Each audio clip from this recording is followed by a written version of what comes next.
But dark money campaign hit state auditor race. And so, we are technically a dark money group. We're 501c4, very small. We don't raise nearly enough money. So if you want to donate to us, subscribe. We're not on TV yet, y'all. Give us, help us be on you're TV. not running TV ads.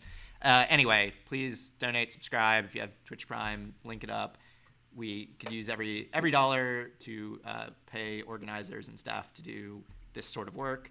But anyway, where Epic gets super dark is they are spending insane amounts of money on politics. So they destroyed Senator Ron Sharp. He was a longtime moderate Republican, career educator. And they went in and got Shane Jett elected, who is a conspiracy theory, weirdo, just like totally super far right. And they spent hundreds of thousands of dollars in that race. And that one, like, their fingerprints were much more directly on it because I think they donated directly to Shane Jett. Thank you for the gifted subs. Yeah. Thank you, Archmega. Appreciate the gifted subs. Thank you. We love you. So anyway, they are flooding the state auditor race. And what's wild about this is I don't think Steve McQuillan nobody knows who this guy is. Like, he is just a dude that filed. He's basically a shell candidate. And,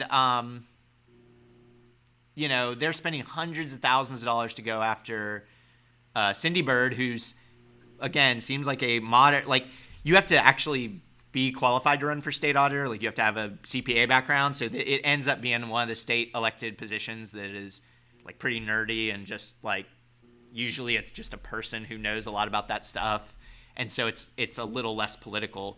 But now they're dark money spending in her race for some guy that nobody's heard of and nobody knows.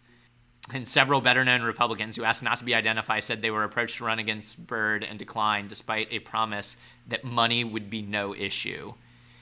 So, I don't know. I mean, if you are a leaker, I mean, this is where you need like a WikiLeaks type thing where somebody, because these guys are super sloppy. Like, nobody in these spaces is like really, like, this is Oklahoma. Like, our political spending is relatively modest compared to other places. Like, you're not getting the best and brightest here. Like, somebody should just expose these guys. Like, what they are doing is highly destructive to the public trust. They've taken millions in taxpayer dollars to enrich themselves. They've put out a horribly inferior product with Epic, and now they're spending to, like, cover their tracks. And it's disgusting. Like, it is the worst type of corruption in government and money in politics. I mean, really, like, in the state, it's one of the worst things. I mean, and like you had said, Nick, like, it's actually relatively cheap to be corrupt here. The New York State Senate, their election campaigns, and that's not even including like hard money. I'm talking like independent expenditures, totals more than anything we spend here in the state of Oklahoma. Many times over, yeah. Many times over. And so it's like, and this is the pitch that I always have to people from out of state is just like, y'all, the rate of return on Oklahoma, if you were to run like progressive people or put in progressive policies in place, is a lot cheaper than you think. I mean, that's how you ended up with Medicaid expansion and with medical marijuana in a deep red state like this. I mean, I'll just say it. I don't actually think Oklahoma is as Republican as everybody thinks it is. Like, I think we obviously have been miseducated into believing some really wrong shit. But at some point, you can only handle so much stupidity. And even like conservatives are just like, what the fuck is going on? Like, it's that much of a wake-up call. And I don't know, on the national level, I think we saw this in the 2020 election with like Donald Trump and all of that. But locally, I think that effect is about to make its way here. It's just, how far is it going to go and where is it going to go? Yeah, and looking at this article too, I mean, it's such a small circle of people. I mean, like, right. you were on a debate panel with Chad Alexander, right? Right. So, I mean, here, Fount Holland, who is one of the biggest Republican consultants in the state, appears to have produced the mailers for this McQuillan guy.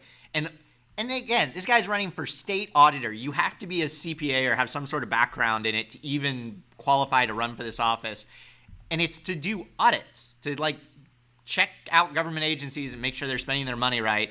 In some of the mailers, McQuillan promises to, quote, protect our southern border, stop, quote, CRT in our schools, and, quote, stop gender identity indoctrination in our schools, none of which is within the purview of the state auditor and inspector.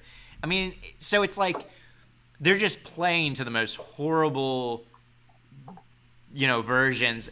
And my deal is Fount works with tons of Republicans. So it's like you can make the argument that many of them are in on this.